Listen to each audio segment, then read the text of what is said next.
Full time, Liverpool 2, Aston Villa 0. The story of our season continues. Aston Villa performed for nearly 70 minutes of the match, but Jurgen Klopp and his team take advantage of the 5 substitution rule as Curtis Jones and Sadio Mane score the 2 goals at Anfield. Let's go and see what the passionate, frustrated, angered Aston Villa fans would have to say. No real major complaints in terms of how we played. I thought to go 0-0 at half time, that's encouraging. It's encouraging signs. We're still, trying out new tactics, different formations. So, it proves that, Dean and the rest of the squad are still trying. It's just a really sad ending to it, I think. We did play really, really well for the 65 minutes. A lot better attacking football, something that Smith's wanted to implement since his time here. I think he did it really well today. A much better performance since the restart. And as I said, it's just really unfortunate. Well, what could we say? It was better than I expected, but ultimately we're at the business end of the season and we need points, not performances. We played absolutely amazing in the first half. Played well in the second half up until the 71st minute. I'd say McGinn was the best player on the field today. Trezeguet and Louise had a really good game. I thought we played, that's the best performance I've ever seen Villa play. I must admit, we get in there, but I was just so gutted about the result. Oh, why? Just absolutely gutted. We did well. We frustrated Liverpool at times. We put them under some pressure at times as well. I thought we did pretty good to play with the counter-attack. I think we need to try and keep up that strategy against Man United and then potentially, Crystal Palace and so on.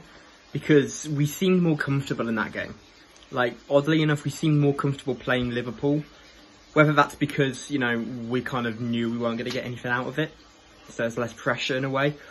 But I think we should continue with that system because that was the most promising one we've seen in a while, I think. Said that, I thought our shape and organisation was good, something which obviously hasn't been there this season, so it's something to build on, hopefully, and we can take that confidence into the more winnable fixtures against Palace, Everton and West Ham, where we're going to probably have to win 2 of them.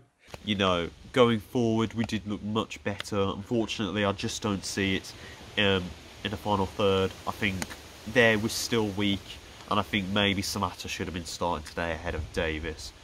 It seemed like our heads dropped as soon as Maine scored the first goal. I think Mings or Trezeguet was at fault for the first goal, but who knows. You still can't help but think, though, it's all a case of waiting for the first goal to go in against us, because as soon as that happens, that's it, heads drop, and it starts to just go downhill from that point. So we need to try and, improve morale, improve a bit of mentality as well as tactics. Shout out today for Neil Taylor, again came in and did a good job at left back. Fair play to him.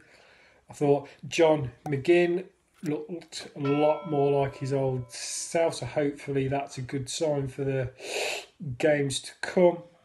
Louise was solid yet again. He's really shining in his position in the team. He's finally found his footing. I thought McGinn looks more lively, a bit more energetic, a bit more like himself, like he was in the Championship. I think there is elements of that coming back now that he's getting some bit more minutes into him. I think Grealish was doing well today. McGinn was the best player on the field today. Trezeguet and Louise had a really good game. But we move on to the Man United game on Thursday. Having watched their game against Bournemouth on Saturday, I definitely think their back 4 can be got at. I think that's for sure. I think their goalie looks shaky as well. Definitely think we can get at them and cause them problems. What worries me is Man United at the other end of the pitch looked absolutely amazing. We go again against United, so Come on, Villa, we can do this. Go on to Man United, we probably will get spanked there, but I'd like to think we're still in this title race. Premier League fight, I still think we can stay up. I just think it's going to be a much harder challenge now, but you never know what's going to happen, so just keep going, boys, up the Villa, and yeah. So I'm going to go ahead and give my thoughts on the game before you hear, as usual, from B6 Ben, the Aston Villa vlogger. Of course, links to his channel will be in the description. We didn't expect to get anything from the Premier League champions, and if anything, the performance, was the story of our season. Liverpool were all over the place in the first half, in my opinion. They struggled to get hold of the ball, struggled to have chances, and if anything, I thought Villa were, had more chances in the first half. We looked to get Liverpool on a break, and that worked really well. I thought Jack Grealish had a fairly decent-ish game, despite Graham Souness's comments before the game. And I don't know, the main concern for me is the second half, and I just always knew this was going to happen with Villa. Second half, we can't keep up the intensity. Like I said in my intro, the 3 substitutions really did make the difference for Jurgen Klopp and Liverpool. But on the other hand, right, I'm complaining about the substitutions that Liverpool made and how the 5 substitution rule benefit the top 6 sides. But Dean Smith also had the same opportunity to make the substitutions. Yes, we brought on Alison Beker, we brought on Indiana Vasiljev, but those substitutions should have been made 10 minutes before we conceded the goal. You saw the cameras go to Dean Smith when we conceded, then he shouts for Anwar Samata. In my opinion, the substitutions should have been coming a lot more earlier than that, and we should have not waited till we go 1-0 down to make a change. It should be happening a lot more sooner than that. But enough of that. Again, the problem reoccurs. I'm struggling to see where the goals are going to come from. Davis looked very isolated up top. He looked tired today. He looked fatigued. And goals are the things that are going to keep you up, as stupid or as simple as it might sound in the Premier League. And at the moment, I don't see where them goals are going to come from. Once again, I thought we were relatively assured at the back. But next game will not get any tougher. We travel to, we're at Villa Park, where we will take on Manchester United, who are firing at the moment, just won 5-2 yesterday against Bournemouth. So, struggling to see where the goals are going to come from. Smith will have to get them fired up. The positive is looking from Dean Smith's comments and John McGinn's comments post-match. The dressing room haven't lost faith yet. Next, you'll hear from B6 Ben. Thanks. Alright, so Liverpool 2-0, Aston Villa. Alright game, we played very well. I think that was a very good showing from the lads. I think we just got very unlucky with the goals. Poor defending for both of them, really.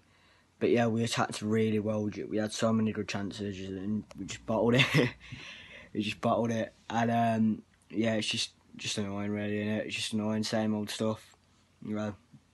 Liverpool collapsed in the second half. Played really well in the first half. I should not have done this after eating pepper. Yeah, anyway, yeah, it's just frustrating, really. We definitely could have got a win there. We could have gone at them, but it doesn't matter, does it? It doesn't matter. At least we played well, take it forward into the other matches. Yeah, well, anyway, that's all from me and Jude for today. Make sure to subscribe down below, like the video, and yeah, cheers. Up the Villa. Hit the subscribe button and follow my journey to the media world. Click the video choices on screen to see more of my work.